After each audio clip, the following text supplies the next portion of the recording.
Gumamit ka ngayon? Oo, wala naman siya amat eh. CBD siya eh. Ano yung CBD pa kayo? Research mo. Nung nagmamaneho ka, gumagamit ka rin.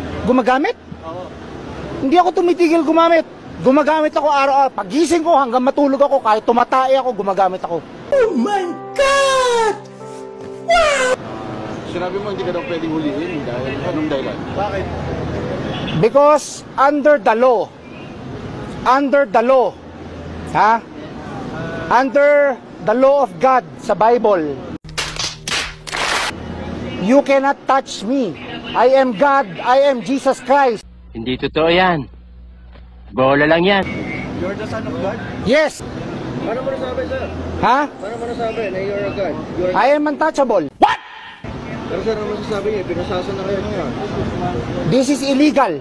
Kasi? You have nothing against me. You cannot touch me. I am Jesus Christ.